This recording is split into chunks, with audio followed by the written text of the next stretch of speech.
मंजिल मिलेगी भटक कर ही सही, गुमराह तो वो हैं जो घर से निकले ही नहीं। मगर हम घर से निकल चुके हैं क्योंकि आपको ले जाने वाले हैं बिहार बिहान के आज के अंक की ओर। बहुत बहुत स्वागत है आप सभी दर्शकों का। मैं हूँ राजश्री। और इसी के साथ दर्शकों, डीडी बिहार के morning live show Bihar Bihar में आप सभी का बहुत बहुत स्वागत है। आज की सुबह आपके साथ आपकी होस्ट मैं हूं मुस्कान। दर्शकों, नए दिन की शुरुआत हो गई और जैसा कि आप सभी जानते हैं कि हर रोज़ आपके समक्ष उपस्थित होते एक विशेष मेहमान के साथ और उनसे कुछ खास बातचीत करते हैं किसी खास विषय पे। और जैसा कि राष्ट्रीय ने कार्यक्रम की शुरुआत में ही कहा कि कहीं पहुँचने के लिए रास्ता भटकना भी ज़रूरी है, क्योंकि वो लोग रास्ता भटकते ही नहीं जो लोग घर से निकलते ही नहीं, और जो लोग घर से नहीं निकलते वो अपने लक्ष्य तक भी नहीं पहुँचते हैं। तो अपने अगर लक्ष्य तक पहुँचना है तो कड़ी मेहनत करना होगा, अपने दृढ़ निश्चय के साथ जीवन में आगे बढ़ते रहना होगा। और इसी के साथ दर्शकों, जैसा कि आप सभी जानते हैं कि हर रोज़ जो दिन की शुरुआत है हम एक अच्छे विचार के साथ करते हैं, सकारात्मक विचार के साथ करते हैं। वो कहते हैं ना, अगर दिन की शुरुआत एक अच्छी सोच, एक अच्छे विचार के साथ करें तो दिन भर के लिए हमें एक मोटिवेशन मिलता है जीवन में आगे कुछ करने के लिए और कुछ बेहतर करने के लिए। तो आइए देखते हैं कि आज के अनमोल वचन में आप सभी के लिए क्या कुछ है।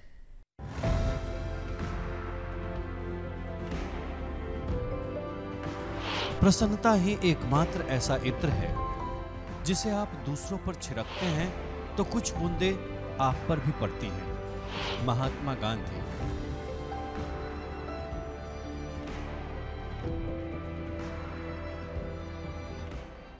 दर्शकों, आज का दिन बेहद ही खास है क्योंकि हम आज आपकी मुलाकात करवाने वाले हैं देश और बिहार के जाने माने नेफ्रोलॉजिस्ट डॉक्टर हेमंत कुमार जी से, जिन्हें हाल ही में पद्मश्री से नवाजा गया है। दर्शकों, आज हमारे साथ हमारे इस कार्यक्रम में मौजूद है डॉक्टर हेमंत कुमार।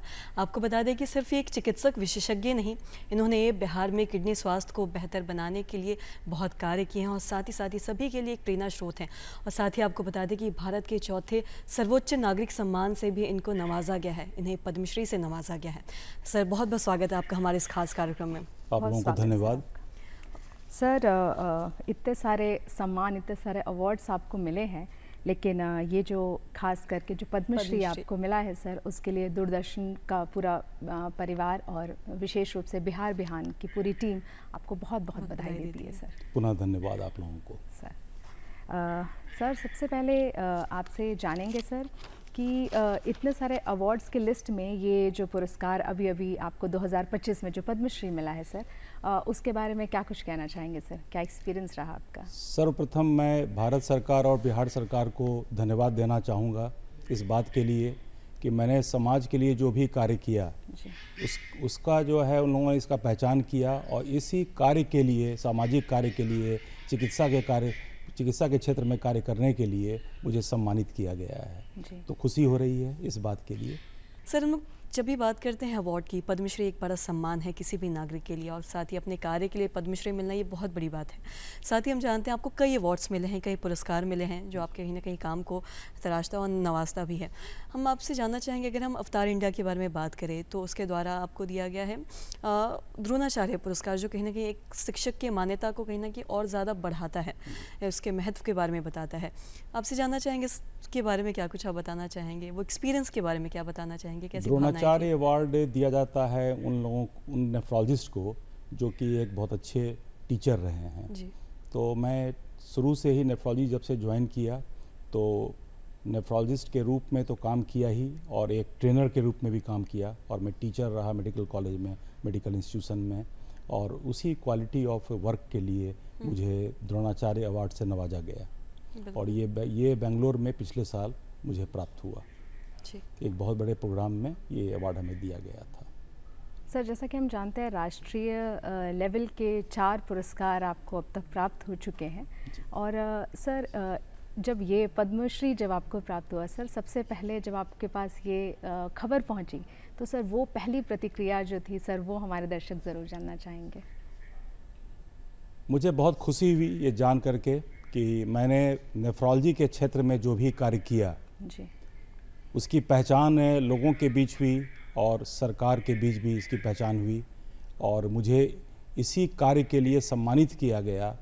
तो मुझे बहुत ही अच्छा लगा, और मुझे प्रेरणा मिली इस बात की कि हमें इस जगह रुकना नहीं है और आगे भी काम करते रहना है, ताकि समाज को जितना ज़्यादा से ज़्यादा मैं सेवा दे सकूं और किडनी की रोग का मैं बचाव कर पाऊँ, जहाँ तक संभव है वो इसकी प्रेरणा मुझे प्राप्त होती रही। सर, जब राष्ट्रपति भवन में आप गए और जब पुरस्कार आपको प्राप्त हुआ तो उस ड्यूरेशन में आपका क्या क्या एक्सपीरियंस रहा सर, वो ज़रूर बताएं हमारे दर्शकों को। काफ़ी थ्रिलिंग था वो, और राष्ट्रपति भवन में पुरस्कार के पूर्वाहन में एक रिहर्सल सा होता है, सेम ओकेज़न को एक बार उसकी रिहर्सल कराई जाती है ताकि किसी तरह की त्रुटि जो मेन फंक्शन में होता है, जो कार्यक्रम में, उसमें ना हो। तो उस रिहर्सल में ही काफ़ी वो इंस्पायरिंग भी था और काफ़ी एक्साइटिंग था। और सेकेंड हाफ में शाम में हमारे माननीय प्रधानमंत्री, माननीय गृह मंत्री, माननीय गृह राज्य मंत्री और काफ़ी मंत्रीगण वहाँ पे इस कार्यक्रम में उपस्थित थे, और उनकी उपस्थिति में हमें जब इस पुरस्कार से नवाजा गया तो काफ़ी मैं एक्साइटेड था और काफ़ी गौरवान्वित फील महसूस कर रहा था इस पुरस्कार को पा करके जी। और हमारा परिवार भी वहाँ इस कार्यक्रम में उपस्थित था। हमारे पुत्र और हमारी पुत्रवधू अमेरिका से आए हुए थे, और हमारी पत्नी जो स्त्री रोग विशेषज्ञ हैं वो सारे इस कार्यक्रम को वहाँ बैठकर देख रहे थे। जी। और साथ ही सर, हम लोग अवार्ड्स के बारे में बात करें तो हम ये भी जानते हैं कि कोविड-19 के समय में आपको फ्रंटलाइन वॉरियर अवार्ड से भी नवाजा गया था, सम्मानित किया गया था। तो ये उस समय काफ़ी चुनौतियां भी लोगों ने फेस की थी, चाहे डॉक्टर्स की अगर हम बात करें, नर्सेस की बात करें और आमजनों की भी बात करें, और उस वक्त में ये फ्रंटलाइन वॉरियर अवार्ड मिलना भी एक बहुत बड़ी बात होती है। इस बारे में भी क्या कुछ बताना चाहेंगे? कोविड जब आया तो सबसे पहले मैंने ये सोचा कि हमारी उम्र को देखते हुए हमें क्या करना चाहिए, क्योंकि 60 वर्ष से जो भी लोग ऊपर के थे, एडवाइजरी थी गवर्नमेंट से कि उनको बहुत बचाव करना है। और मैंने सोचा कि मेरी उम्र तो 60 से ऊपर हो गई है, लेकिन मैं सारे बचाव को अख्तियार करते हुए और मरीजों की सेवा निर्बाध मैं करता रहा, और मैं सेवा से रुका नहीं। और उस ड्यूरेशन में, जब उस काल में जब डॉक्टरों की संख्या उतनी अधिक नहीं है जितनी कि समाज में चाहिए, तो मैंने उस पीरियड में मैंने अपना योगदान दिया और मेरे मरीजों को इससे काफ़ी लाभ हुआ। खासकर ऐसे मरीज जो डायलिसिस पे थे और जो किडनी ट्रांसप्लांट कराए हुए हैं, उन लोगों को काफ़ी इससे लाभान्वित हुए हैं वो लोग। जी सर, जैसा कि आप बता रहे थे कि जब आपने पुरस्कार प्राप्त किया, राष्ट्रपति भवन में आप थे, आपके साथ आपकी पत्नी जो कि स्त्री रोग विशेषज्ञ भी हैं, आपके पुत्र और आपके पुत्रवधू भी वहाँ शामिल हुए। तो सर, उनके साथ क्या कुछ आपकी बात हुई, कैसा उनको महसूस हुआ वहाँ जाके, क्योंकि एक बहुत ही गौरव का क्षण था पूरे परिवार के लिए, उनकी क्या प्रतिक्रिया रही सर? परिवार के सारे सदस्य काफ़ी खुश थे और इस पल को उन्होंने बहुत एंजॉय किया, और उन लोगों को, मेरे पुत्र और पुत्रवधू को ये लगा कि हमारे अभिभावक जिस लेवल पे जाके कार्य किए हैं, तो उन लोगों के लिए भी ये इंस्पायरिंग था। और उन लोगों के मन में भी ये बात चली और उन लोगों ने एक्सप्रेस भी किया कि हम भी जो है आपके पदचिन्ह पर चलकर और आगे बढ़ेंगे और सामाजिक कार्य भी अपने नॉर्मल ड्यूटी के अलावा भी हम करेंगे। ये उन्होंने इजहार किया इन बातों को। क्या बात है सर, ये तो पूरे बिहार के लिए बहुत ही गौरव का क्षण था सर जब ये पुरस्कार आपने प्राप्त किया। सर, उन सब की ओर से एक सवाल बहुत ही इम्पॉर्टेंट है जो मैं आपसे पूछना चाहूँगी कि सर, ये जो सेवा आप दे रहे हैं ये तो एक यात्रा है, और इसमें जो भी अवार्ड्स और जो सम्मान आपने प्राप्त किए सर, वो तो एक रिकग्निशन है, और अंत में वो एक प्रतिक्रिया जो है वो जब लोग उसको समझते हैं वो मिलता है सम्मान आपको, लेकिन उसके पीछे सर बहुत सारे चैलेंजेस होते हैं और एक लंबी यात्रा होती है।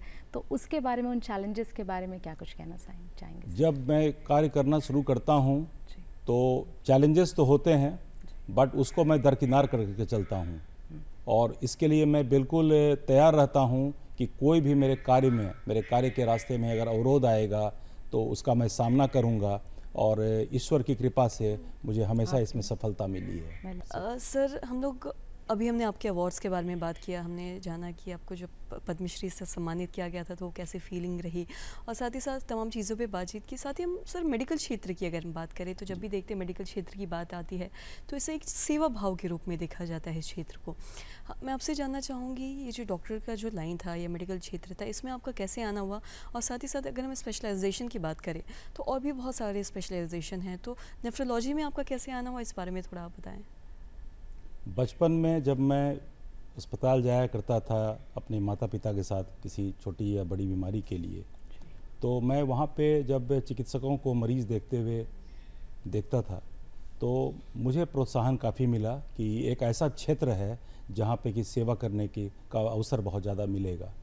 और उसी वक्त से हमारे में ये सीड का अंकुरण शुरू हुआ और मैं अपने दिमाग में सोचा कि नहीं, आने वाले दिनों में मैं ज़रूर कोशिश करूँगा कि मैं चिकित्सा के क्षेत्र में प्रवेश करूँ। और ईश्वर का आशीर्वाद रहा कि मैं प्रथम प्रयास में ही MBBS में मेरा दाखिला हो गया और जमशेदपुर से मैंने MBBS की पढ़ाई की, फिर मैंने MD की पढ़ाई की पटना मेडिकल कॉलेज से और DM की पढ़ाई मैंने BHU से की। और जब हम MBBS हमने जब पढ़ाई कर लिया, MD कर लिया, तो फिर हमने अपने पढ़ाई के दौरान ये देखा कि किडनी रोग समाज में धीरे धीरे बहुत ज़्यादा बढ़ता चला जा रहा है और इस क्षेत्र में चिकित्सकों की संख्या बहुत ही कम है पूरे देश में, और ख़ास करके हमारे राज्य में सिर्फ एक ही चिकित्सक उस वक्त उपलब्ध थे बिहार राज्य में, हमारे गुरु डॉक्टर इंदु भूषण सिन्हा साहब। तो इससे हमें काफ़ी इंस्पायरेशन मिला और मैंने ये सोचा कि हमें इसमें प्रयास करना चाहिए। और मैं प्रथम प्रयास में ही हमारा दाखिला इंदिरा गांधी आयुर्विज्ञान संस्थान में सीनियर रेजिडेंट के रूप में हुआ और वहाँ पे मैंने लगभग 15 साल अपना योगदान दिया। और उसी कार्यकाल में मैं एक सीनियर रेजिडेंट से यात्रा शुरू करके मैं वहाँ का विभागाध्यक्ष बना। फिर हमने सामाजिक क्षेत्र में भी कुछ कार्य करने के लिए, चूँकि सरकारी कार्य में कुछ प्रतिबद्धता भी होती है, तो इस सोच से मैंने सोचा कि बाहर निकल कर चिकित्सा का भी कार्य करता रहूँगा और कुछ मैं सामाजिक कार्य भी करूँगा। और सन 2019 में हमने पाटलिपुत्रा नेशनल किडनी फाउंडेशन की स्थापना की और हमने काफ़ी कार्य सामाजिक कार्य किया और ख़ास कर किडनी रोग से संबंधित जितनी भी बीमारियां होती है उसके प्रति हमने लोगों को जागरूक किया। जीवन शैली कैसे अच्छा रखा जाए इसके लिए भी जागरूक किया। तो लोगों ने हमसे प्रश्न किया कि जीवन शैली से किडनी के बीमारी से क्या लेना देना है। तो उन लोगों को मैंने समझाया कि जीवन शैली आप ठीक रखेंगे तो किडनी की बीमारी जिन कारणों से होती है, जैसे ब्लड प्रेशर की बीमारी, डायबिटीज़ की बीमारी, मोटापापन, ये तीनों बीमारियों के वजह से ही किडनी ग्रसित होता है। तो वो लोग इससे काफ़ी प्रभावित हुए और मैं ये पाया कि पिछले 35 साल के अपने प्रयास से लोग काफ़ी जागरूक हुए हैं और बीमारियां जो होती हैं किडनी की उसमें काफ़ी रोकथाम हो पाया है। सर, जैसा कि अभी हमारे दर्शकों ने जाना कि आप PMCH हो, IGMS हो या न्यू गार्डन रोड हॉस्पिटल हो, सब जगह कई जगह आपने अपनी सेवाएं दी है। सर, आपसे मेरा सवाल ये है सर कि इन सभी तमाम जगह पे अपनी सेवा देते वक्त आपने क्या महसूस किया, कौन से ऐसे रोग हैं स्पेशली जो किडनी से रिलेटेड है जिसने लोगों को सबसे ज़्यादा परेशान करके रखा है, सबसे ज़्यादा लाइफस्टाइल से जुड़े या जो भी हो? सर, कौन से सबसे ज़्यादा रोग जो लोगों को परेशान करते हैं? ये बहुत अच्छा प्रश्न है, इसलिए कि ये क्रॉनिक किडनी डिजीज़ जो होती है ये छुपी हुई बीमारी है। इसके शुरुआती कोई भी लक्षण नहीं होते हैं। जब तक आप समाज में स्क्रीनिंग टेस्ट नहीं करेंगे, एक बॉडी का रेगुलर चेकअप नहीं करेंगे, तो शुरुआती दौर में इस बीमारी का निदान होना, डायग्नोसिस होना बहुत ही कठिन है। तो हमने पाया कि क्रॉनिक किडनी डिजीज़ के शुरुआती पहचान के लिए समाज में हर तबके में, विशेषकर जो हमारे समाज में पिछड़े लोग हैं, पिछड़े लोग के समाज में जो लोग हैं जहाँ रह रहे हैं, उन लोगों में जाकर के स्क्रीनिंग टेस्ट करना बहुत ज़रूरी है। और अगर आप शुरुआती पहचान में इस बीमारी को अगर पकड़ते हैं, इसकी डायग्नोसिस करते हैं, तो मरीजों के इलाज के दौरान आप ये पाएंगे कि इसकी बीमारी की जो गति होती है, जो रफ्तार होती है, वो बहुत कम जाती है और लोगों को डायलिसिस और किडनी ट्रांसप्लांट की ज़रूरत बहुत दिनों के बाद पड़ता है और बहुत लोगों को इसकी ज़रूरत पड़ती ही नहीं है। तो इसका जो मुख्य लाभ है वो यही है। जी सर, अभी आपने कुछ देर पहले अपने लाइफस्टाइल की आप बात कर रहे थे कि सही लाइफस्टाइल होना बहुत ज़रूरी है। और साथ ही अगर हम किसी भी बीमारी की बात करें, खासकर अगर हम बात करें किडनी की, तो इसके जो कुछ ऐसे जो बीमारी होते हैं जैसे शुगर हो गया, बीपी हो गया, कोलेस्ट्रॉल हो गया, ये सब कहीं ना कहीं हर बीमारी का एक ट्रिगर पॉइंट होता है और कहीं ना कहीं बीमारी को बढ़ाता है। और ये सब का जो मुख्य कारण है वो है सही ख़राब लाइफस्टाइल। कहीं ना कहीं लोग आजकल जंक फूड खा रहे हैं, बाहर का खा रहे हैं, अल्कोहल का कंज्यूम कर रहे हैं या स्मोकिंग कर रहे हैं, जिस वजह से लोगों को शुगर भी हो रहा है या फिर बीपी हो रहा है या फिर कोलेस्ट्रॉल बढ़ रहा है। तो इन सही लाइफस्टाइल होना सभी के लिए कितना ज़रूरी है और कुछ वक्त निकाल के व्यायाम करना, जैसा कि योग की भी हमने बात की थी, वो करना कितना ज़रूरी है, इस बारे में थोड़ा आप बताएं। जीवन शैली का जो अख्तियार करना है ये बचपन से ही करना है। बच्चे जब जन्म लेते हैं और जब तक अपने आप को संभाल पाते हैं स्कूल जाने के वक्त तक, तब तक अभिभावक को इसका ध्यान रखना है। और जब वो स्कूल जाने लगते हैं तो हमारे शिक्षक का ये कार्य है और अभिभावक का भी ये काम है कि उनको सिखाएं कि एक अच्छी जीवन शैली, जैसे रात में समय पे सोना और समय पे जगना और कम से कम बच्चों को 7 से 8 घंटे की नींद लेना, ये बहुत ज़रूरी है। और सुबह जगने के बाद एक अच्छी दिनचर्या जिसमें कि सही समय पे नाश्ता करना, दिन में सही समय पर मध्याह्न भोजन लेना और फिर शाम में आकर के अपनी पढ़ाई करते हुए और समय पे भोजन करके सोना। ये बचपन से ही इस पे ध्यान रखना ज़रूरी है। और जंक फूड से दूर बच्चे रहें, इसकी भी उनको ट्रेनिंग देनी है, क्योंकि ये देखा जा रहा है कि बच्चों में विशेष करके जो मोटापापन हो रहा है या अर्ली एज में, जैसे 15-16 साल 20 साल की उम्र में ही बच्चों को डायबिटीज़ हो जा रहा है, ब्लड प्रेशर हो जा रहा है। तो हम लोगों को बच्चों को मोटापापन, अर्ली ऑनसेट ऑफ जो शुरू में ही अर्ली एज में रक्तचाप की बीमारी, डायबिटीज़ की बीमारी जो होती है, इन सारे बीमारियों से बचाने के लिए उनको प्रशिक्षण देना है ताकि इस बातों को समझ पाएँ। सर, गलत लाइफस्टाइल की वजह से वैसे तो हम सभी जानते हैं कई तरह की बीमारियां होती हैं, फिर भी कहीं ना कहीं भाग दौड़ भरी ज़िंदगी में लोग बाहर का खाना खाना, जल्दबाजी में खाना, फास्ट फूड्स खाना, ये सब करते रहते हैं। और कहीं ना कहीं जैसा आपने थोड़ी देर पहले बताया भी कि क्रॉनिक डिजीज़ जो है वो इससे जुड़ी छुपे हुए लक्षण होते हैं, कई बहुत समय तक पता भी नहीं चलता है कि इस तरह की कुछ बीमारियां पनप रही है शरीर में, और कई बार ये स्थिति बहुत दूर तक पहुंच जाती है और डायलिसिस जैसी जो स्थिति है वो आ जाती है।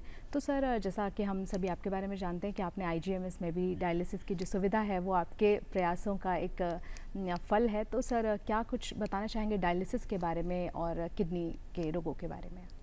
डायलिसिस से जो भी मरीज ऐसे हैं जिनमें क्रॉनिक किडनी डिजीज़, जो इरिवर्सिबल डिजीज़ है, ये अपरिवर्तनीय डिजीज़ है, तो इसके जब स्टेज 5 में मरीज पहुंच जाते हैं तब उनको डायलिसिस पर निर्भर रहना पड़ता है।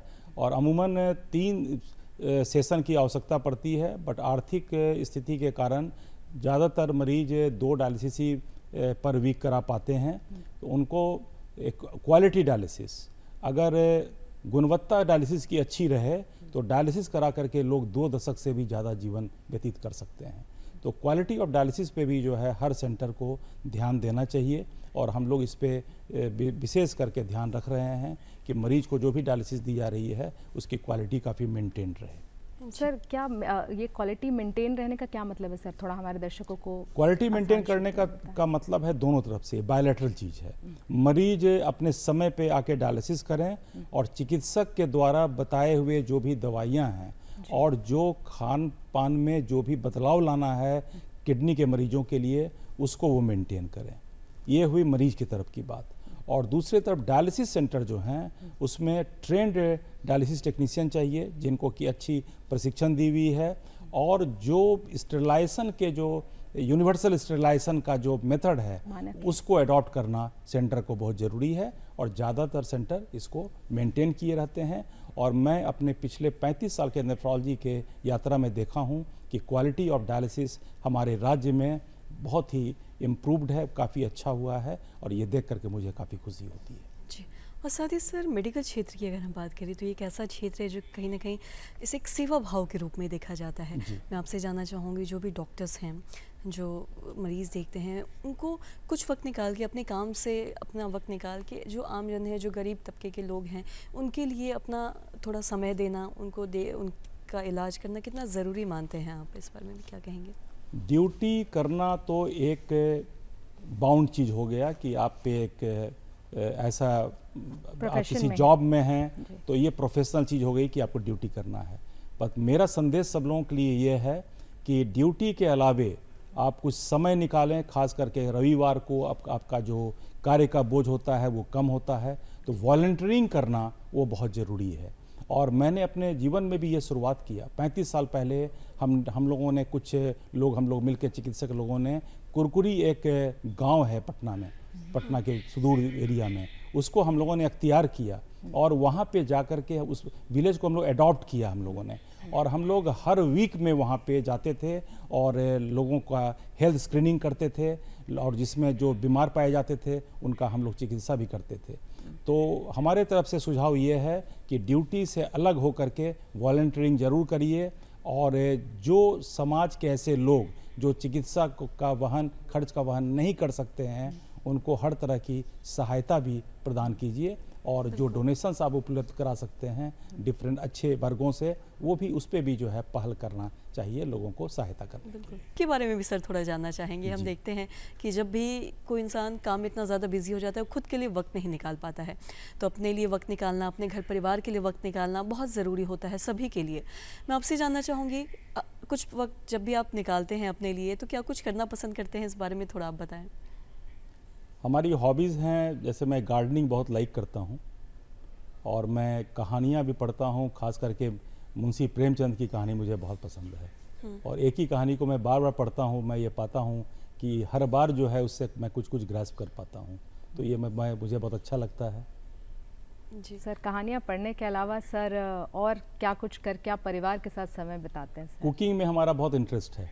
अच्छा जी, क्या बात और है। मैं डिफरेंट रेसिपी खुद डेवलप करता हूँ, और उस रेसिपी को मैं इम्प्लीमेंट करके जो है डिफरेंट व्यंजन बनाता हूँ, और हमारे परिवार के सदस्य बहुत लाइक करते हैं इन सारी चीज़ों कहीं ना को। कहीं खुद के लिए वक्त निकालना, अपने घर परिवार के लिए वक्त निकालना, जैसा कि सर ने बताया कि कुकिंग करना बहुत पसंद है, कहीं ना कहीं बहुत अच्छी चीज़ है कि आप बाहर भी काम कर रहे हैं, एक सेवा दे रहे हैं लोगों के लिए, घर पे भी आप मदद करते हैं, जैसा कि आप बता भी रहे थे कि आपको अपने घर वालों के लिए इनोवेटिव कुकिंग करना बहुत पसंद है, अच्छी अच्छी चीज़ें बनाना पसंद है। साथ ही सर मैं आपसे ये भी जानना चाहूँगी, ये अगर हॉबीज़ के बारे में ये आपने बताया, साथ ही आप आज आपको पद्मश्री से सम्मानित किया गया, यहाँ तक पहुँचने का जो सफ़र है वो आसान नहीं रहा होगा, साथ ही घर परिवार का एक बहुत बड़ा सपोर्ट रहता है, तभी कोई कहीं अपने लक्ष्य तक पहुँच पाता है। मैं आपसे जानना चाहूँगी, घर परिवार का सपोर्ट, फैमिली का सपोर्ट कितना ज़रूरी होता है और आपको कितना मिला, इस बारे में भी थोड़ा बताएं। हमारा परिवार एक छोटा परिवार है, मैं, मेरी पत्नी और मेरा बेटा। अब उसकी शादी हो चुकी है, तो हमारी पुत्रवधू भी हैं, तो हम लोग परिवार में 4 लोग ही हैं। तो चूँकि परिवार छोटा रहा, तो ये भी हमें बहुत बड़ा एक एडवांटेज मिला कि छोटा परिवार की वजह से हमारी जिम्मेवारियां कम रहीं। और हमारी पत्नी जो कि डॉक्टर हैं, तो वो इस बात को हमेशा समझती थी कि हमारे ऊपर नेफ्रोलॉजिस्ट होने के कारण कितनी बड़ी जिम्मेवारी है। तो हमें सारे परिवार के सदस्यों से काफ़ी मुझे सहायता मिला, काफ़ी सपोर्ट मिला, और जिसके कारण ही मैं सामाजिक कार्य भी काफ़ी अपने चिकित्सीय कार्य के अलावे कर पाया और इस मुकाम तक मैं पहुंच पाया। सर, इतना कुछ आप करते रहते हैं, समाज में भी इतना कुछ, हॉस्पिटल जाके इतने सारे लोगों को देखना, अपने प्रोफेशन के अलावा अलग से इतने लोग की सेवा करना, और घर में भी जैसा आप बता रहे हैं कि आप खाना बनाना पसंद करते हैं, किताबें पढ़ना पसंद करते हैं, तो सर वैसे तो ज़्यादातर हम देखते हैं लोग वक्त की बड़ी शिकायत करते हैं कि समय ही नहीं मिलता, समय ही नहीं मिलता, पर सर आप जैसा बता रहे हैं आपका वर्क लाइफ बैलेंस जो है वो बहुत अच्छा है। सर इसके बारे में क्या कुछ कहेंगे आप? अगर आप में इंटरेस्ट है तो 24 घंटे का जो समय होता है वो अपने निजी कार्य करने के लिए और सामाजिक कार्य करने के लिए, दोनों ही कार्य करने के लिए ये यथेष्ट है। और अगर आप एक रूटीन अच्छे से मेंटेन करेंगे तो आप पाएंगे कि आपके पास एक्स्ट्रा टाइम भी है जो अपने आप में, अपने खुद के जीवन में आप उसको लगा सकते हैं। इसलिए मैं इस बात का अनुयायी रहा हूँ कि ईश्वर ने 24 घंटे का समय बहुत सोच समझ करके आपको दिया है और उसमें आप लगे रहिए। जी, और साथ ही सर आपसे थोड़ा ये भी जानना चाहेंगे कि आपके, ये हमने हॉबीज़ के बारे में, तमाम चीज़ों के बारे में जान दिया, साथ ही आप कहाँ से ताल्लुक़ रखते हैं, आपकी जो शुरुआती शिक्षा दीक्षा हुई वो कहाँ से हुई, यहाँ तक कि पहुँचने के सफ़र के बारे में भी थोड़ा सर हमें दर्शकों को बताएं आप। हमारे पेरेंट्स, हमारे पूर्वज जो हैं वो भागलपुर के रहने वाले रहे, और लेकिन मेरा जन्म, चूँकि हमारे पिता रेलवे में इंजीनियर थे, तो मेरा जन्म जमालपुर, जो मुंगेर ज़िला में आता है, जमालपुर में मेरा जन्म हुआ।